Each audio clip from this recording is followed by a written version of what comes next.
అన్న మీ అందరికీ తెలుసు ఆయన చెలోక్తులతో అద్భుతమైనటువంటి వక్త. సో ఈరోజు మరి టీడీపీ గెలుపు అఖండ విజయం. నర్సిరెడ్డి అన్న ఎలా ఎంజాయ్ చేస్తున్నావు? ఎందుకంటే ఇది మనకు 5 ఏళ్ల కళ. తెలంగాణ నుంచి ఆంధ్రప్రదేశ్ వేరుపడ్డప్పటి కానించి ఈ రాష్ట్రాన్ని బాగు కోసం చంద్రబాబు నాయుడు గారు ఎంతో కృషి చేశారు. మీరందరూ కూడా ఇప్పటికీ కష్టపడుతూనే ఉన్నారు. సో ఏంటి, ఎలా ఉండబోతుంది? ఈసారి మారింది, రాక్షస పాలన నుంచి రామరాజ్యం వచ్చింది అనుకుంటున్నారా? ప్రజలు ఏ విధంగా ఉన్నారు? మీరు ఖచ్చితంగా కదా, జగన్మోహన్ రెడ్డికి ఒక అవకాశం అంటే ఒక అవకాశం ఇస్తే అన్ని రకాలుగా ఈ రాష్ట్రం విధ్వంసం అయింది. ఉద్యోగాలు పోయి, కంపెనీలు పోయినాయి, పరిశ్రమలు పోయిరు, పారిశ్రామికవేత్తలు పోయినాయి, దాడులు, దౌర్జన్యాలు, గుండాయిజాలు, రాజారెడ్డి రాజ్యాంగం అమలులోకి వచ్చింది, ప్రజాస్వామ్యం కూని అయ్యింది, ముఖ్యమంత్రి కలిసేటువంటి పరిస్థితులు లేదు. అందుకనే చంద్రబాబు నాయుడు గారు అధికారులకు వచ్చిన ఎందుకు అధికారులకు తీసుకొచ్చారంటే, చంద్రబాబు నాయుడు అధికారులకు వస్తే పరిశ్రమలు వస్తాయి, పారిశ్రామికవేత్తలు వస్తారు, పెట్టుబడులు వస్తాయి, నాణ్యమైన విద్య దొరుకుతుంది, నైపుణ్యం కలిగిన విద్య దొరుకుతుంది, విదేశీ పెట్టుబడులు వస్తాయి, ఉపాధి దొరుకుతుంది, ఉద్యోగం దొరుకుతుంది. ఈ రాష్ట్రంలో ఉన్నటువంటి రోడ్లు, రవాణా, త్రాగునీరు, సాగునీరు, ట్రాన్స్ఫార్మర్లు, సబ్ స్టేషన్లు, పాఠశాలల అభివృద్ధి జరుగుతుంది. గ్రామాలకు ప్రజలకు సంక్షేమ ఫలాలు అంతాయి, గ్రామాలకు మౌలిక సౌకర్యాలు అంతాయి. ఒక అద్భుతమైనటువంటి పరిపాలన జరుగుతుందని ఈ కూటమిని గెలిపించారు. ఇది పెద్ద ఎత్తున ప్రజలు కోరుకున్నటువంటి పాలన.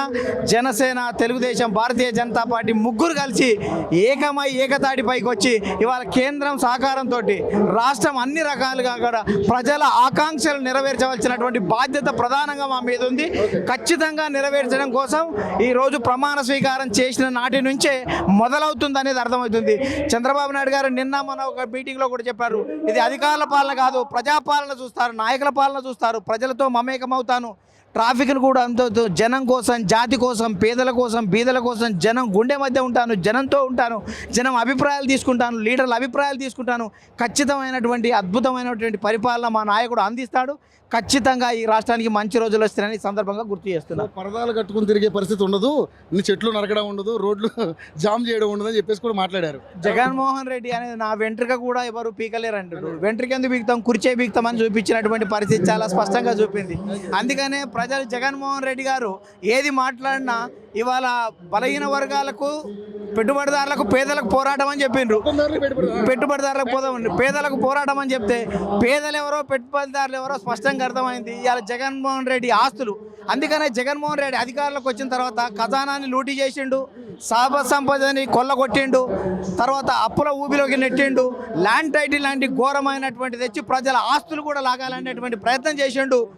100 ఎలుకలు తిన్న పిల్లి తీర్థయాత్రలకు పోయినట్టు మొన్న జగన్ పోయి నాకు మరో అవకాశం ఇవ్వండి, నేను అద్భుతమైన పరిపాలన అందిస్తే జనం కలిసేటువంటి పరిస్థితులు, క్షమించేటువంటి పరిస్థితులు లేరు అనేది చాలా స్పష్టంగా అర్థమవుతుంది.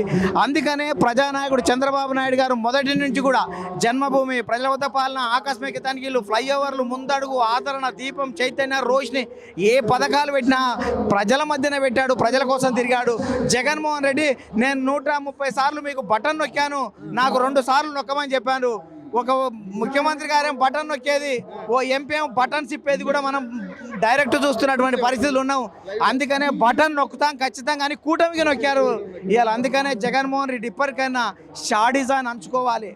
ఇవాళ ఇన్ని కార్యక్రమాలు చేసినందుకు తనకు తాను ప్రజాస్వామ్య పరిరక్షణకు పాటుపడాలి, ఒక గౌరవమైనటువంటి ఎమ్మెల్యేగా వ్యవహరించాలి, ఈ రాష్ట్రం కోసం, ప్రజల బాగు కోసం సహకరించాలి తప్ప ఇప్పటికి కూడా దుర్మార్గమైనటువంటి ఆలోచన చేస్తే ఇది ప్రజలు క్షమించరు, ప్రజాస్వామ్యవాదులు క్షమించరు అనేది ఈ సందర్భంగా గుర్తు చేస్తున్నా. ఇవాళ అనేక రకాలైనటువంటి విజ్ఞప్తులు చేస్తున్నాయి, దాడులు జరుగుతాయని. ఈ దాడులు గతంలో చేసినటువంటి చరిత్ర అనేది అనేక రకాలుగా. ఇక్కడనే విజయవాడలో ఉన్నటువంటి గాంధీ మీద దాడి చేసి కన్ను కూడా పోగొట్టాడు. ఏ రోజు కూడా మహిళల మీద, మైనార్టీల మీద, ఉద్యోగుల మీద, నిరుద్యోగుల మీద, పత్రికల మీద, పత్రికల మీద దాడులు చేసినా, దౌర్జన్యాలు చేసినా స్పందించని జగన్మోహన్ రెడ్డి ఇప్పుడు గవర్నర్ని కలవండి అనేటువంటి పరిస్థితి. గవర్నర్ వ్యవస్థ ఉంది అని ఇప్పటికైనా నీకు గుర్తుకు రావడానికి కారణం ప్రజలు, ప్రజాస్వామ్యం. అందుకనే ప్రజాస్వామ్యం చాలా గొప్పది. నువ్వు ఏ స్థాయిగా ఉన్నా కానీ ప్రజాస్వామ్యాన్ని గౌరవించాలి, ప్రజల్ని గౌరవించాలి. ప్రజల కోసం, ప్రజాస్వామ్య పరిరక్షణ కోసం తెలుగుదేశం పార్టీ ఖచ్చితంగా పనిచేస్తుంది. సో పవన్ కళ్యాణ్ గారు, చంద్రబాబు నాయుడు గారు కాంబినేషన్ ఇది అద్భుతమైనటువంటి కాంబినేషన్. పవన్ కళ్యాణ్ గారు స్వచ్ఛందంగా భారతీయ జనతా పార్టీకి తెలుగుదేశం జాతీయ స్థాయిలో ఇలా ఎలాంటి షరతులు లేకుండానే మద్దతు ఇచ్చింది. కానీ చంద్రబాబు నాయుడు కోసం పవన్ కళ్యాణ్ కూడా ఏది పెట్టకుండానే పొత్తులు ప్రకటించారు. వీరందరి ఏకైక లక్ష్యం ఆంధ్రప్రదేశ్లో ఉన్నటువంటి పరిస్థితులు, ఈ రాష్ట్రం దౌర్భాగ్యమైనటువంటి పరిస్థితిలో ఉంది. ఇటువంటి ఒక దుర్మార్గమైనటువంటి ఫ్యాక్షనిజాన్ని అంతమొందించాలని అందరూ కూడా ఏకమైనటువంటి పరిస్థితి ఉంది. ఇది ప్రజల సహకారంతో, అందుకనే ప్రజలు అద్భుతంగా కూడా దీవించిండ్రు. ఇవాళ జగన్మోహన్ రెడ్డి ఎన్ని కులుక్తులు చేసినా, ఎన్ని దోపిడీలు చేసినా ఇలా ప్రజలు కూటమిని నెగ్గించారు. అందుకనే ఖచ్చితంగా కూడా చంద్రబాబు నాయుడు గారు, పవన్ కళ్యాణ్ గారు, మోడీ సారథ్యంలో ఈ రాష్ట్రం అద్భుతంగా ముందుకు పోతుంది. మంచి రోజులు మళ్ళీ వస్తాయి. ప్రజలు ఆంధ్రప్రదేశ్ సగర్వంగా తలెత్తుకొని నిలపడం కోసం ప్రతి ఒక్కరు కూడా కృషి చేయాలని విజ్ఞప్తి చేస్తున్నారు. అతను చెప్పేటువంటి పరిస్థితి లేదుగా. మొదటి నుంచి కూడా తండ్రి చనిపోగానే సంతకాల సేకరణ కోసం ప్రయత్నం చేసి బాబాయి ఎలా జరిగిందో ప్రెస్ మీట్లోనే బహిరంగంగా చెప్పినటువంటి వ్యక్తి ఇవాళ తనకు వ్యతిరేకంగా ఎమ్మెల్సీల ఓటు వేసిండ్రని పసిగట్టి సస్పెండ్ చేసిన వ్యక్తి బాబాయిని ఎవరు చంపినరో బయట ఎందుకు పెడతలేడని నేను చాలా సూటిగా అడుగుతున్నా. అందుకనే ఈ రాష్ట్రంలో జగన్మోహన్ రెడ్డి పాలన మొత్తం కూడా ఫ్యాక్షనిజం, షాడిజంతో కూడుకున్నది. రాజ్యాంగబద్ధమైనటువంటి పరిపాలన ఉండదు, ప్రజాస్వామ్య పరిపాలన ఉండదు.